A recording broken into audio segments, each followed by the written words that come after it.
Bonjour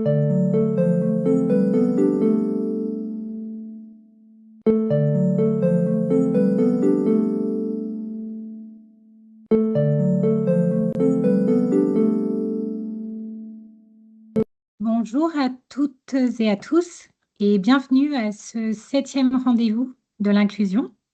Alors aujourd'hui, nous avons le plaisir d'accueillir Madame Hélène Legault, qui est responsable de la mission handicap à l'ONICEP. Donc l'ONICEP, c'est l'Office national d'information sur les enseignements et les professions. Et nous accueillons aussi Monsieur Yvan Bott, qui est enseignant en lettres modernes et responsable de la mission handicap à l'Université de la Sorbonne Nouvelle. Madame et monsieur, donc vous allez nous aider à comprendre comment un élève avec des besoins particuliers peut avancer dans son parcours scolaire après la terminale, quel accès lui est proposé et comment l'inclusion, elle existe dans l'enseignement supérieur. Ce webinaire va se dérouler en 2 temps, 35 minutes de présentation, puis 20 minutes d'échange, durant lesquelles vos questions écrites seront relayées. N'hésitez pas à les poser à tout moment via l'onglet QR. Ces questions seront regroupées et transmises à nos intervenants en fin de présentation. Ne peuvent être traitées les questions spécifiques liées au dossier de votre enfant et en raison du grand nombre de participants, vos micros et caméras ont été désactivés. Alors, nous allons voir ensemble le programme de ce webinaire. Une présentation des étudiants à besoins éducatifs particuliers, préparer son entrée dans le supérieur, la procédure Parcoursup, l'accueil des étudiants dans l'enseignement supérieur et après, vers l'insertion professionnelle. Et pour terminer, le témoignage de M. Bott concernant la mission handicap à l'université. Madame Legault, je vous laisse la parole. Merci, bonjour. Donc, je suis Hélène Legault, je suis responsable de la mission inclusion à l'ONICEP. Donc, ma mission, c'est de veiller à ce que les besoins éducatifs particuliers soient pris en compte dans l'ensemble de l'offre de services et les publications de l'ONICEP et les productions pour l'accompagnement à l'orientation des jeunes, qu'ils soient collégiens, lycéens ou étudiants. L'objectif de ma présentation est de faire un focus donc, sur les élèves à besoins spécifiques et en particulier en situation de handicap, puis la préparation à l'entrée dans le supérieur, la procédure Parcoursup, l'accompagnement dans l'enseignement supérieur jusqu'à l'insertion professionnelle et de vous indiquer des ressources utiles. Donc, ce qui est bon à savoir, c'est que l'enseignement supérieur comptait, alors je n'ai que les chiffres de la rentrée 2024, mais c'était 64 000 étudiants en situation de handicap. Donc, en 20 ans, leur nombre a été multiplié par 10 à l'université en particulier. Voilà, donc c'est une augmentation très, très significative. Donc, un petit focus sur les étudiants à besoins éducatifs particuliers. Donc, les élèves à besoins éducatifs particuliers, ça recouvre une grande diversité de profils. Donc, à la fois des jeunes en situation de handicap, donc qui peuvent présenter des troubles auditifs, moteurs ou visuels, des troubles du neurodéveloppement ou des troubles psychiques. Ce sont aussi des troubles du langage et des apprentissages, des élèves qui sont malades ou hospitalisés, des élèves qui ont des situations sociales difficiles. Ce sont aussi les hauts potentiels, les élèves dits à haut potentiel. Ce sont également les jeunes qui arrivent en France et qui sont allophones, les enfants du voyage. Et dans l'enseignement supérieur, il faut savoir qu'il y a aussi des dispositions particulières pour les étudiants artistes et les sportifs de haut niveau en particulier. Voilà. Donc, préparer son entrée dans le supérieur, ça se prépare très en amont, le plus tôt possible. Donc, il s'agit à la fois de construire son projet avec les différents interlocuteurs, que ce soit le professeur principal, la psychologue de l'éducation nationale, l'enseignant référent, pardon, les structures d'accueil des étudiants en situation de handicap et les associations d'étudiants. C'est aussi profiter des journées portes ouvertes et puis s'appuyer sur la plateforme Avenir qui est déployée par l'ONICEP. Donc le programme Avenir et sa plateforme qui est dédiée à l'orientation permettent d'offrir à tous les jeunes les outils nécessaires pour construire progressivement leur projet d'orientation, leur parcours de formation et leur entrée dans la vie professionnelle. En particulier pour préparer l'entrée dans l'enseignement supérieur, on recommande d'exploiter Mon Projet Sup, donc qui est une plateforme qui est accessible soit en libre accès, soit via la plateforme Avenir, et qui permet de construire des choix de formation en fonction de ses centres d'intérêt, de son parcours. Euh, voilà. Préparer son entrée dans le supérieur, c'est aussi découvrir les métiers. Ça passe par des stages, ça passe aussi par le fait d'assister à des forums, à des événements. L'ONICEP organise des rencontres avec des professionnels, des rencontres avec des pros, qui sont des webinaires en ligne auxquels les classes peuvent s'inscrire. Et donc, ils permettent d'écouter des témoignages de professionnels, de poser des questions. C'est aussi participer à des visites d'entreprise. Voilà, c'est tout ce qui permet de prendre contact avec le monde professionnel. Préparer son entrée dans le supérieur, c'est aussi bien sûr anticiper les démarches. Euh, on sait que pour des jeunes qui ont des besoins spécifiques, en particulier les jeunes en situation de handicap, euh, il y a souvent pas mal de paramètres à anticiper autour de la vie quotidienne, du logement, des aides humaines, des bourses, de l'aménagement des études, du transport, éventuellement d'un dossier MDPH. Voilà, donc beaucoup de démarches à faire en parallèle. Et puis, préparer son entrée dans le supérieur, c'est aussi préparer contacter les établissements d'enseignement supérieur, si possible en amont. Donc, Yvan Bott témoignera tout à l'heure, hein, mais donc il y a des référents dans toutes les formations du supérieur qui sont indiqués dans la plateforme Parcoursup. Il ne faut pas hésiter à les contacter. Et puis, ça peut être aussi lors des portes ouvertes ou en parallèle de la procédure Parcoursup. Voilà. Donc, je vous présente ensuite euh, une infographie qui résume la procédure Parcoursup qui est très bien faite et qui est disponible en ligne, et donc qui présente toutes les dispositions pour accompagner les candidats en situation de handicap ou présentant un trouble de la santé invalidant. Donc, la procédure Parcoursup, ça passe par notamment la fiche de liaison qui est spécifique pour les jeunes à besoins spécifiques. Donc, elle concerne les jeunes s'ils sont en situation de handicap ou concernés par un trouble de la santé invalidant, s'ils ont bénéficié aussi dans leur établissement d'aménagement ou d'adaptation pédagogique, de cursus ou d'examen, d'un plan d'accompagnement personnalisé, le PAP, d'un projet d'accueil individualisé, le PAI, ou d'un projet personnalisé de scolarisation, le PPS, dans le cas où ils ont un dossier MDPH.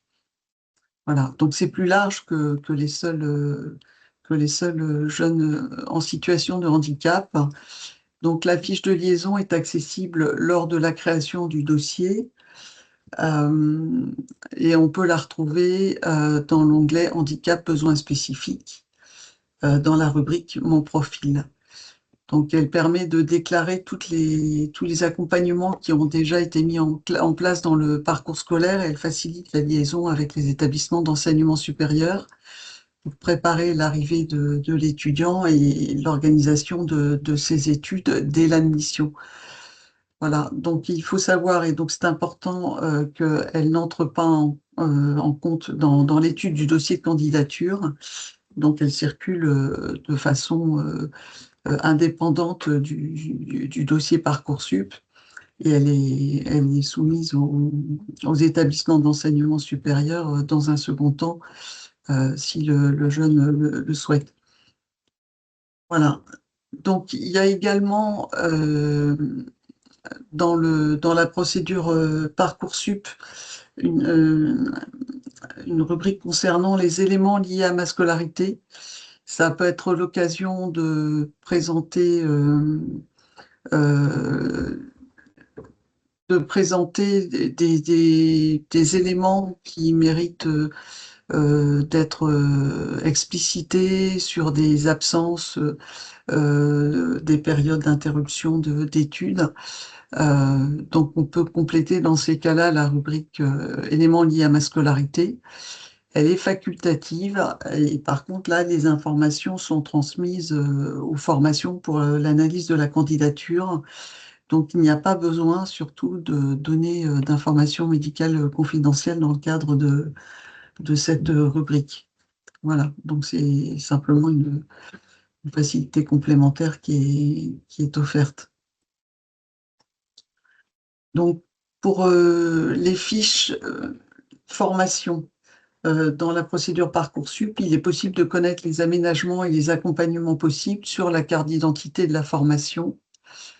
Donc, à la première page, en particulier découvrir la formation et ses caractéristiques et aménagements pour les publics ayant un profil particulier. Ou, si ce n'est pas le cas, à la dernière page, contacter et échanger avec l'établissement et sur l'accompagnement pour les situations de handicap. Voilà. Donc, il peut y avoir aussi, dans le cadre de la procédure, des épreuves écrites ou orales qui peuvent être organisées. Donc, on peut demander à obtenir un aménagement d'épreuves lors de la formulation des vœux lorsqu'il y a une case aménagement des épreuves. Et s'il n'y a pas cette rubrique, on peut contacter et échanger avec l'établissement dans la carte d'identité de la formation. Voilà. Donc, un point important à connaître également concernant la procédure Parcoursup, c'est le droit au réexamen. Donc, les candidats qui justifient d'une situation exceptionnelle, hein, donc qui sont en situation de handicap ou présentent un trouble de la santé invalidant, mais aussi les sportifs de haut niveau, inscrits sur liste ministérielle, les candidats ayant charge de famille, ont la possibilité de saisir la KS depuis le dossier Parcoursup pour le réexamen de leur dossier dans le cas où ils n'auraient pas eu une affectation qui soit compatible avec leurs besoins spécifiques, ou s'ils n'ont reçu que des réponses négatives, ou si un changement est intervenu dans leur situation après la confirmation de leurs vœux. Voilà, donc vous avez là quelques ressources utiles pour aller plus loin sur Parcoursup. Donc à la fois sur le site Parcoursup, la foire aux questions également. Vous avez en ligne la retranscription d'un chat ONICEP Parcoursup qui a eu lieu le 28 janvier dernier avec Jérôme Teillard, qui est très complet. Donc, la retranscription est organisée par thème. Donc, vous avez des questions qui sont posées et des réponses synthétiques qui sont apportées. Je vous invite également à consulter la publication Handi+, des études supérieures à l'emploi de l'ONICEP, qui est en ligne sur le site de l'ONICEP.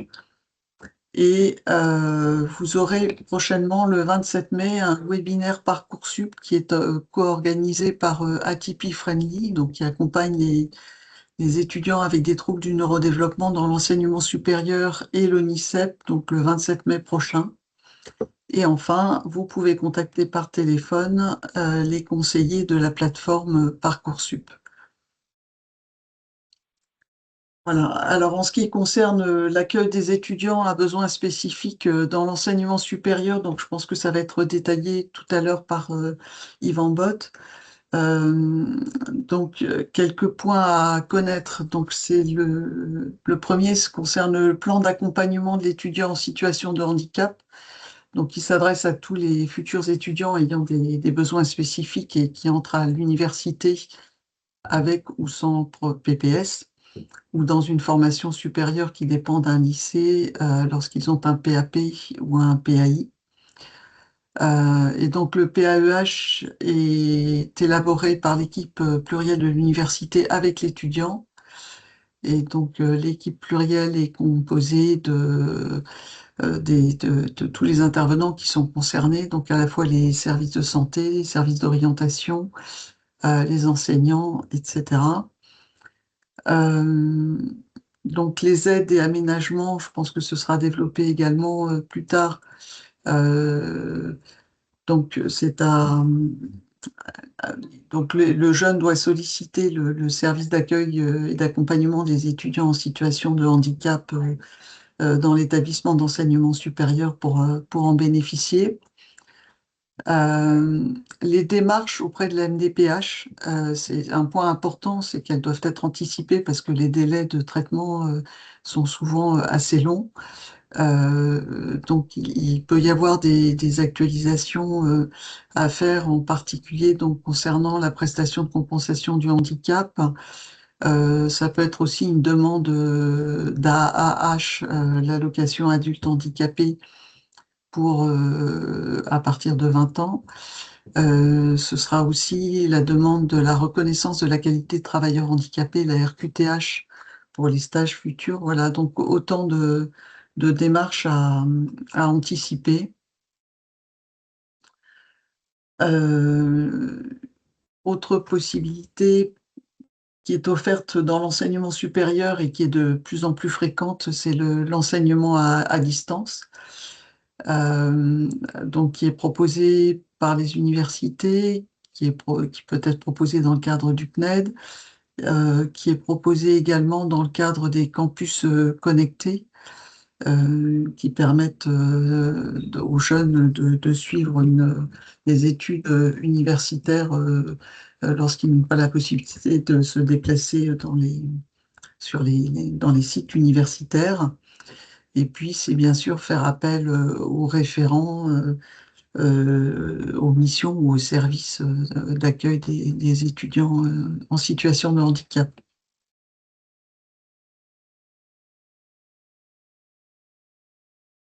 Donc, ne pas oublier que les études supérieures, c'est une porte vers l'insertion professionnelle, vers l'accès à l'emploi. Découvrir le monde professionnel, ça passe notamment par les stages, mais ça peut être aussi le choix de l'alternance, les jobs étudiants, la participation à des événements, des forums, des visites d'entreprise. Ça peut être aussi d'intervenir en bénévolat dans différentes actions, de s'engager dans le cadre de ses loisirs, tout ce qui permet de développer ce qu'on appelle les compétences douces. Euh, et puis, c'est aussi s'informer à distance. Donc, j'ai parlé tout à l'heure des rencontres avec des pros de l'ONICEP. Il y a la plateforme ONICEP TV avec de très nombreux témoignages de professionnels. Ça peut être aussi de solliciter un mentor, de se mettre en lien avec les associations qui facilitent l'accès au stage ou à l'emploi des étudiants en situation de handicap ou les associations d'anciens, ce qu'on appelle les alumni. Voilà. Ça va être aussi l'immersion professionnelle avec des périodes de mise en situation professionnelle. Et c'est aussi pour l'accompagnement vers l'emploi, solliciter à la fois des organismes dédiés au handicap et puis les services publics de l'État, donc France Travail, les missions locales, euh, le réseau Cap Emploi qui fait maintenant partie de France Travail, les organismes comme l'AGFIP et le FIPHFP pour l'insertion professionnelle dans le secteur privé ou dans la fonction publique. Et voilà, et toujours penser à demander la RQTH, qui reste une option, voilà, qu'on peut présenter si on le souhaite à son employeur, mais il n'y a pas d'obligation non plus. Voilà, j'en ai fini avec ma présentation. Donc, je suis Yvan Bott, je suis le responsable de la mission handicap de l'Université Sorbonne Nouvelle, une université parisienne indépendante de la Sorbonne. Et je vais chercher à vous donner un certain nombre d'informations, peut-être à désamorcer certaines inquiétudes sur les établissements d'enseignement supérieur, en particulier sur les universités, bien que je ne parlerai pas au nom de toutes les universités.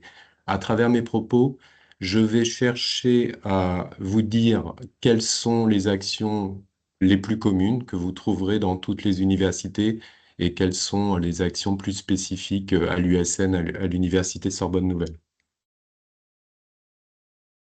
Alors, toutes les actions qui sont mises en œuvre dans les universités s'appuient évidemment sur la loi de 2005 et en particulier sur le principe de compensation des conséquences du handicap avec une notion qui est importante, celle de mise en place d'aménagements raisonnables. Il y a un certain nombre de décrets qui précisent les applications de cette loi, notamment pour la passation des examens, et j'y reviendrai peut-être par la suite. Pour vous donner un ordre d'idée et contextualiser l'intervention, à la Sorbonne Nouvelle, il y avait près de 15 000, un peu plus de 15 000 étudiants inscrits à l'université en 2024-2025. Et sur ces 15 000 étudiants, près de 1014 ont déclaré une situation de handicap, ce qui représente un taux important de 6,4%.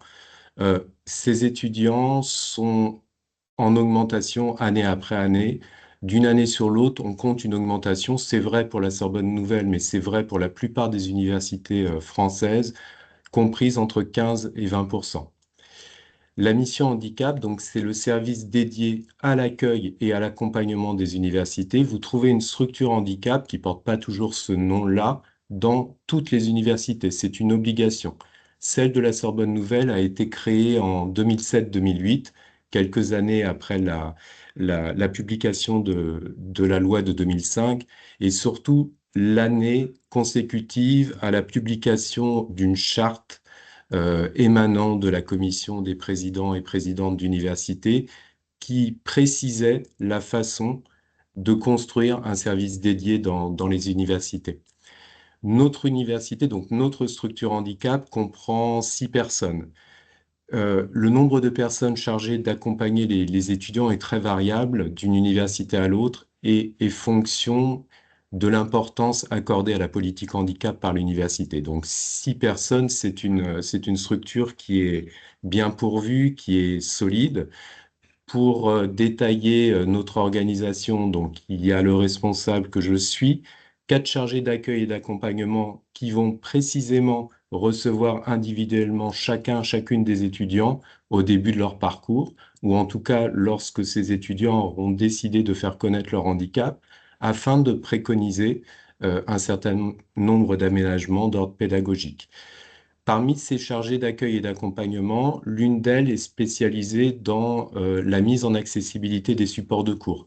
Donc, on dispose d'un certain nombre de moyens technologiques. On a une encodeuse, une machine braille pour établir des sujets en braille lorsque c'est nécessaire. Le plus fréquemment, les adaptations qui sont mises en place, c'est l'agrandissement de sujets et la numérisation d'œuvres littéraires. Il y a également une secrétaire dont le rôle n'est pas simplement d'accueillir les étudiants, mais aussi de s'occuper de la logistique accompagnant l'utilisation de robots de téléprésence. J'anticipe un petit peu sur les aménagements possibles, mais il était question tout à l'heure des universités qui proposaient en grand nombre des formations à distance, c'est vrai, mais il y a aussi une mixité en fait du type de formation avec la possibilité d'être inscrit en présentiel, mais de rester chez soi en raison de sa situation de handicap et de suivre quelques cours bien définis à l'aide d'un robot de téléprésence. Sur la partie droite de la diapo, vous voyez peut-être la procédure qui permet de déclarer son handicap dans notre université. Euh, Cette procédure, elle peut varier dans son ordonnancement d'une université à l'autre. On a choisi à la Sorbonne Nouvelle que l'étudiant, alors on se place du point de vue de l'étudiant, que l'étudiant entre d'abord avec un rendez-vous pédagogique et administratif. Donc le premier contact de l'étudiant, c'est l'une des chargées d'accompagnement des étudiants de la mission handicap. Dans d'autres universités, la première étape, c'est d'abord un rendez-vous médical avec un médecin du service de santé étudiante. Pour l'étudiant, il y a trois étapes importantes. Donc, premier rendez-vous avec la mission handicap, j'en ai parlé. Il s'agit de définir les besoins de l'étudiant et de mettre en place des préconisations d'aménagement pédagogique qui peuvent concerner plusieurs champs. L'accessibilité des cours, l'aménagement de l'emploi du temps et l'allongement éventuel de la durée du cursus, et enfin la passation des examens. Au terme de ce premier rendez-vous, une fiche de liaison, à pas confondre avec celle utilisée sur Parcoursup, on a la même appellation, mais disons que c'est une fiche synthétique qui est remise à l'étudiant dès la fin de l'entretien, qui rappelle les aménagements qui ont été proposés. En parallèle, la mission handicap transmet cette fiche de liaison au médecin du service de santé étudiante. À la différence du secondaire, tout est en milieu étroitement lié, c'est-à-dire que le service de médecine est chez nous face au service de la mission handicap. Donc, il n'y a pas de nécessité pour l'étudiant de sortir du cadre universitaire pour obtenir au bout du compte un plan d'accompagnement des études. C'est un circuit qui est plus restreint et donc qui fonctionne a priori plus rapidement.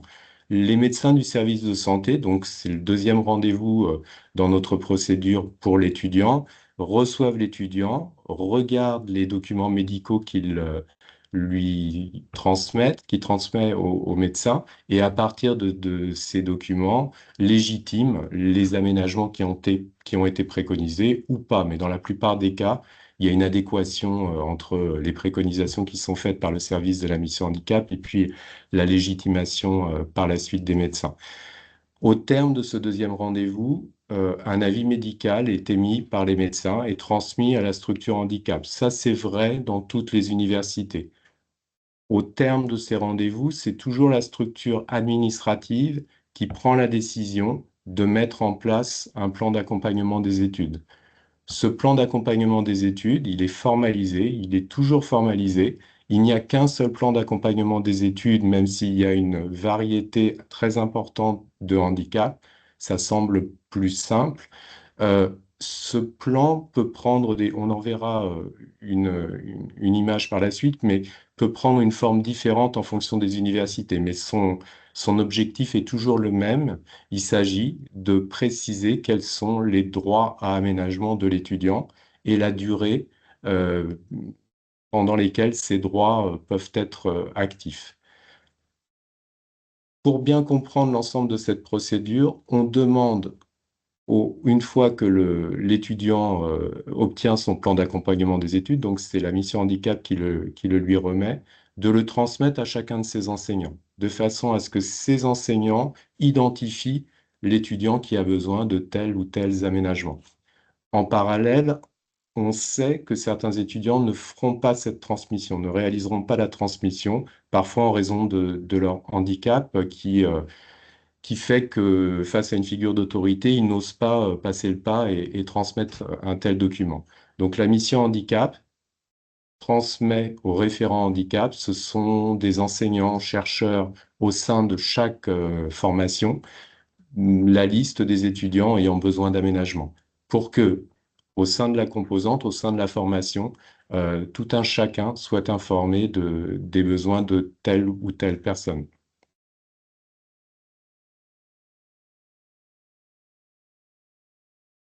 On aperçoit peut-être ce plan d'accompagnement des études. J'ajouterais juste à mes propos précédents que c'est un document qui n'est pas confidentiel.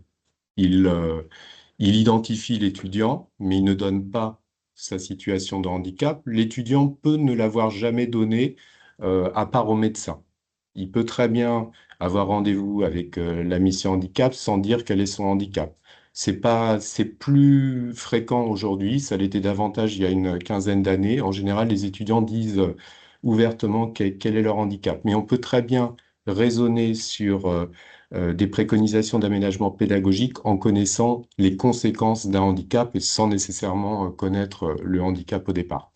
Donc ce plan d'accompagnement des études va circuler au sein de l'université. C'est un document qui ouvre des droits, mais c'est aussi un document de communication.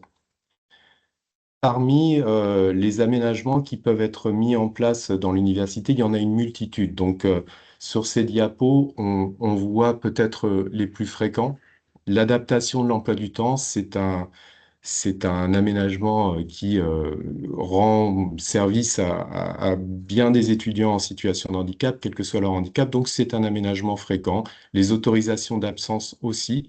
Je voudrais insister peut-être sur un autre aménagement, à savoir les preneurs de notes. On a des dispositifs de preneurs de notes dans toutes les universités. Ce dispositif-là, il est d'autant plus fréquent qu'il est financé par le ministère. Tous les aménagements que j'évoque ici peuvent être financés et sont financés par le ministère. Les structures handicap reçoivent de façon annuelle une dotation. Alors, c'est une dotation fléchée que seule la structure handicap peut employer à l'usage des étudiants en situation de handicap et avec des restrictions d'utilisation, mais aussi des ouvertures.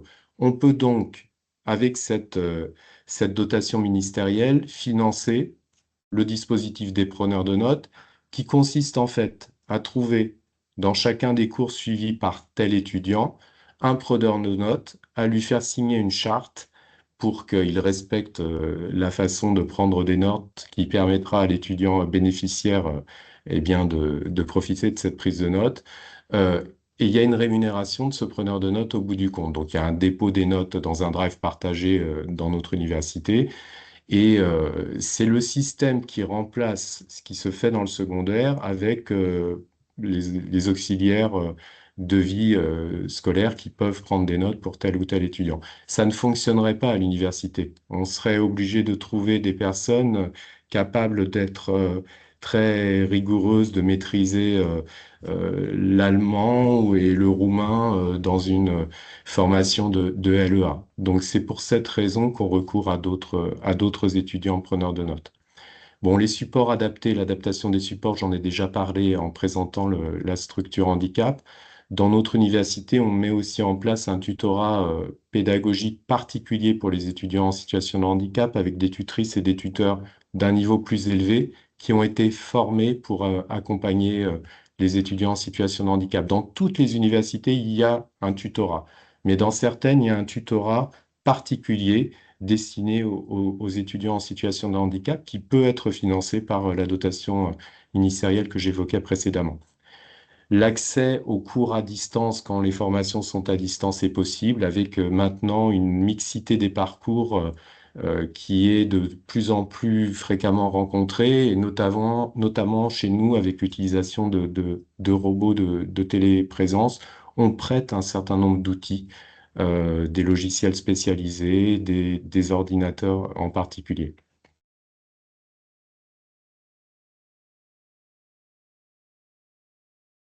Pour les examens, ces aménagements-là sont courants dans les universités. C'est plus la procédure de mise en place d'examens aménagés qui va différer d'une université à l'autre. Je prends l'exemple de la Sorbonne Nouvelle. On est dans un nouveau campus depuis 2021, donc pratiquement à côté de la place de la Nation. Auparavant, notre campus était beaucoup plus réduit et les enseignants manquaient de place. Donc, la mise en place d'un tiers-temps supplémentaire posait problème. Il n'y avait pas suffisamment de salles. Et puis, si je me rappelle des années 2010, eh bien, la prise en compte d'un plan d'accompagnement des études d'une formation à l'autre, alors que ce plan d'accompagnement des études était similaire, pouvait donner lieu à des interprétations problématiques. À cette époque, l'université a décidé donc de centraliser les examens aménagés et de les mettre en place à travers l'action de la mission handicap. Ce qui fait que nous prenons en charge l'ensemble des examens aménagés. Dans d'autres universités, ce sont les enseignants qui prennent en charge les examens aménagés ou les UFR ou encore certaines formations. Le temps majoré, comme vous le voyez, concernait 536 étudiants sur 1014 l'année dernière. C'est un aménagement qui est fréquent, pas parce qu'on ne sait pas quoi faire, mais parce que ce temps majoré répond aux conséquences de nombreux handicaps. Le délai supplémentaire, c'est la même chose, mais pour des devoirs et non pas pour des épreuves à durée limitée. Donc vous voyez qu'il y a d'autres aménagements possibles, passer ces examens dans une salle à effectif réduit. Là, il n'est pas question de secrétaire, mais on peut aussi accompagner tel ou tel étudiant d'un secrétaire qui prendra ses réponses sous sa dictée, des temps de pause, des sujets agrandis numérisés, j'en ai déjà parlé. Dans certains cas, les universités sont assez réticentes pour transformer la nature des épreuves, mais en général trouvent des aménagements possibles pour ne pas transformer la nature de l'épreuve. Et l'un des aménagements qui est assez souvent décidé désormais, c'est le passage de l'épreuve à distance. Alors, il faut répondre à un certain nombre de critères, il faut que ce choix s'impose, mais c'est un aménagement d'épreuve qui est relativement courant. Dans notre université, je ne l'ai pas dit parce qu'on manque un petit peu de temps, mais parmi les 1014 étudiants, le taux d'étudiants confrontés à un trouble psychique est très important. C'était près de 36% des étudiants l'année dernière. Ces étudiants-là, en particulier, peuvent rencontrer des difficultés à passer des oraux dans le cadre des cours qu'ils suivent. Donc, la préconisation de passage d'oraux seul avec l'enseignant ou d'oraux différés, c'est-à-dire enregistrés au format vidéo ou audio, peut être une solution dans ce type de situation.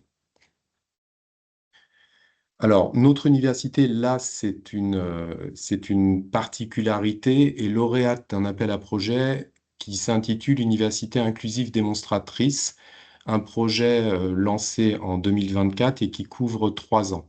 Les objectifs des lauréats doivent être de devenir exemplaires dans l'inclusion des étudiants en situation de handicap et d'accompagner d'autres universités dans la mise en œuvre d'actions et de pratiques inclusives.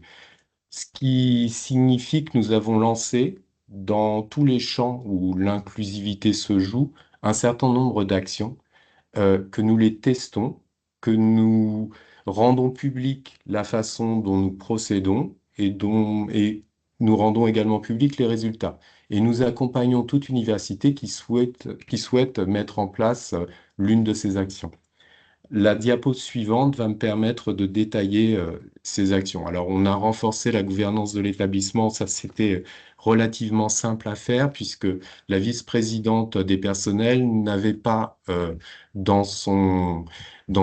à travers ses actions celle d'être vice-présidente handicap. Donc, on a renforcé le périmètre de ses actions de cette façon-là. Du côté de l'amélioration de l'information et de la communication, 3 actions d'envergure ont été mises en place, dont l'une d'elles est déjà réalisée. C'est la réalisation d'une application de géolocalisation, pardon, pour permettre aux étudiants d'aller directement, d'être conduits à la salle ou au lieu qu'ils souhaitent rejoindre dans l'université. Notre campus est un campus neuf qui est esthétique, mais qui est extrêmement circulaire et qui peut poser des problèmes à des étudiants dyspraxiques, qui ont des troubles euh, psychiques également. Et donc cette application permet d'être guidé visuellement, vocalement vers le lieu de son choix.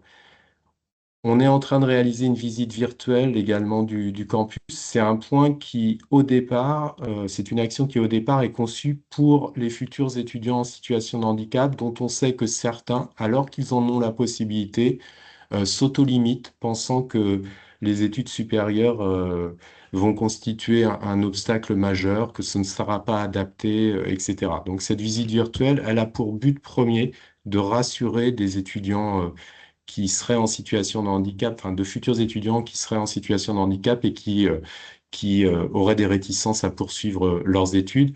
Il faut dire aussi que nous accueillons beaucoup d'étudiants internationaux dans notre université et de plus en plus d'étudiants internationaux en situation de handicap. Donc cette visite virtuelle sera un moyen de manifester l'accessibilité du campus. Toutes les universités fonctionnent avec un site web. Le nôtre ne répond pas actuellement aux normes d'accessibilité.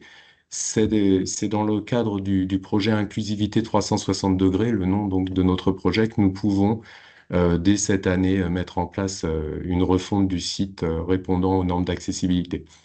On a fait plusieurs enquêtes et on s'est rendu compte que la participation des étudiants en situation de handicap à la vie de campus était faible, bien plus faible que celle de tous les autres étudiants, parce que c'est pas leur priorité, mais aussi parce que certains événements n'étaient pas suffisamment accessibles. Donc, grâce à cet appel à projet, on a pu créer un fonds inclusivité destiné en fait aux associations étudiantes qui montent un projet, un événement à financer sa mise en accessibilité. On a entrepris depuis 2021, donc antérieurement à la réponse à cet appel à projet, une formation de tous les personnels, enseignants et personnels administratifs au handicap. Donc ces formations sont conçues en interne, sont faites en interne et elles rencontrent beaucoup de succès. Ça permet en fait de fonder une culture, une sensibilisation commune de toute la communauté universitaire au handicap et puis surtout de donner des bases sur lesquelles s'appuyer pour prendre des décisions. Côté étudiant, pour faciliter le parcours des étudiants, IP anticipé, je suis pas sûr que vous arriviez à lire ce point, mais on parlait tout à l'heure des emplois du temps aménagés. La meilleure façon de les aménager, les emplois du temps, c'est d'anticiper les inscriptions pédagogiques. Quand les étudiants possèdent un plan d'accompagnement précocement et que sur ce plan, l'aménagement d'emploi du temps est notifié, ils ont le droit de s'inscrire avant tous les autres étudiants. Donc, ils ne sont plus en concurrence avec le reste de la cohorte pour choisir leurs cours, les horaires des cours, etc. On sait aussi, à travers les enquêtes qu'on mène, que l'insertion professionnelle, et qu'on lit, que l'insertion professionnelle des étudiants en situation de handicap est beaucoup plus compliquée. Donc, grâce à ce projet en particulier, on renforce nos liens avec des associations, avec des partenaires. Il a été question tout à l'heure de Cap Emploi, mais il y a bien d'autres associations qui permettent en fait de renforcer l'action des services universitaires pour favoriser cette insertion professionnelle. Côté pédagogie inclusive, on a parlé tout à l'heure des preneurs de notes. Les preneurs de notes, c'est une méthode qui est réactive, c'est une action qui est réactive.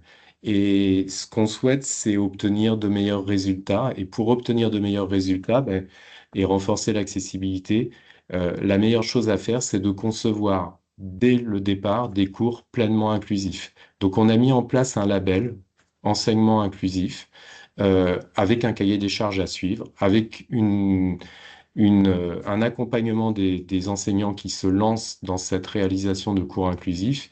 Et l'un des critères, il y en a plusieurs, hein, mais l'un des critères du cahier des charges, c'est de transmettre le cours aux étudiants. Alors, sous différentes formes, hein, mais de transmettre les supports de cours directement aux étudiants, ce qui évite d'avoir ensuite recours à des preneurs de notes.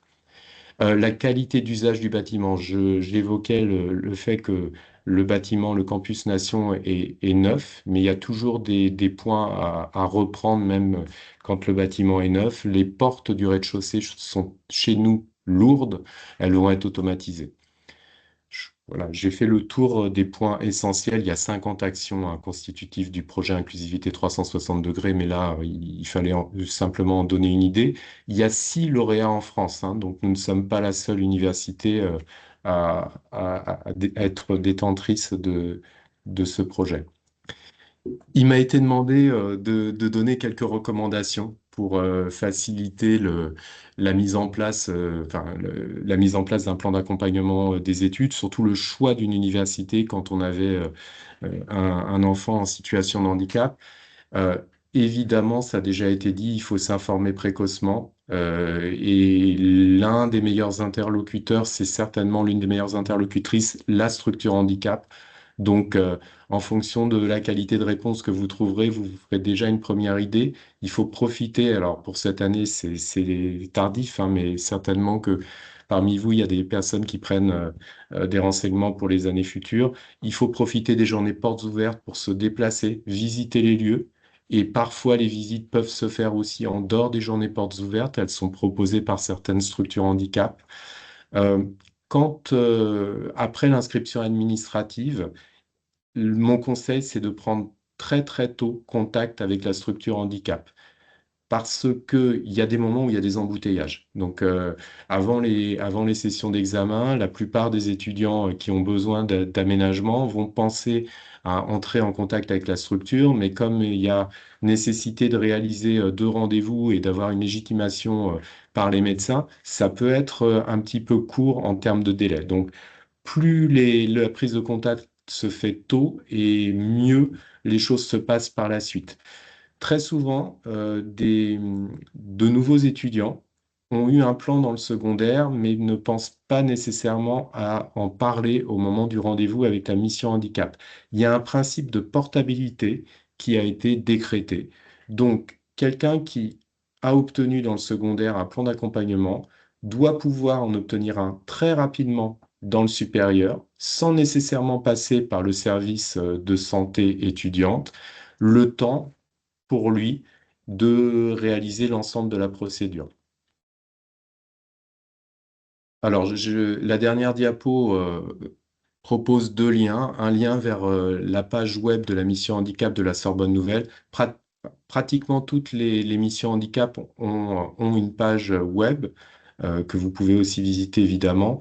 Et puis un lien vers la page qui est qui est totalement dédiée à l'université inclusive et démonstratrice, donc à la réponse à l'appel à projet que nous proposons. Je vous remercie de votre attention. Voilà, donc pour approfondir le sujet, chers parents, vous avez la publication ONICEP, Handi Plus, concernant les études supérieures à l'emploi, la rubrique Inclusion et handicap du site ONICEP, étudiants à besoins particuliers dans l'enseignement supérieur, la circulaire sur les droits des étudiants en situation de handicap avec un trouble de santé invalidant dans le cadre de leur parcours de formation dans l'enseignement supérieur, et la rubrique Études supérieures de la plateforme Mon parcours handicap. Nous arrivons donc au terme de ce webinaire et je tiens à souligner, comme l'ont rappelé les intervenants, l'importance pour nous parents de pouvoir anticiper la première année de notre enfant, élève pour ses études supérieures en faisant les démarches administratives qui sont nécessaires et en les anticipant. Pour ceux qui souhaitent revoir ce webinaire ou le partager, le replay sera donc disponible sur l'espace grand public du site de l'appel. N'hésitez pas à le consulter et à le diffuser largement auprès des parents qui pourraient être intéressés par cette thématique. Les slides de la présentation sont aussi accessibles et vous y retrouverez aussi les derniers webinaires ainsi que des informations et des outils pour les parents. Je tiens à adresser un chaleureux merci à Madame Hélène Legault, à Monsieur Yvan Bott pour leur disponibilité et les précieux conseils tout au long de ce webinaire qui ont été donnés aux parents. Un merci à l'équipe des salariés de l'appel national qui a accompagné et soutenu tout au long ce webinaire, comme Léa Lévesque. Le prochain rendez-vous sera le 2 avril avec comme thème « Besoins éducatifs particuliers et insertion professionnelle ». Merci pour votre écoute et à très bientôt et je vous souhaite un bel après-midi.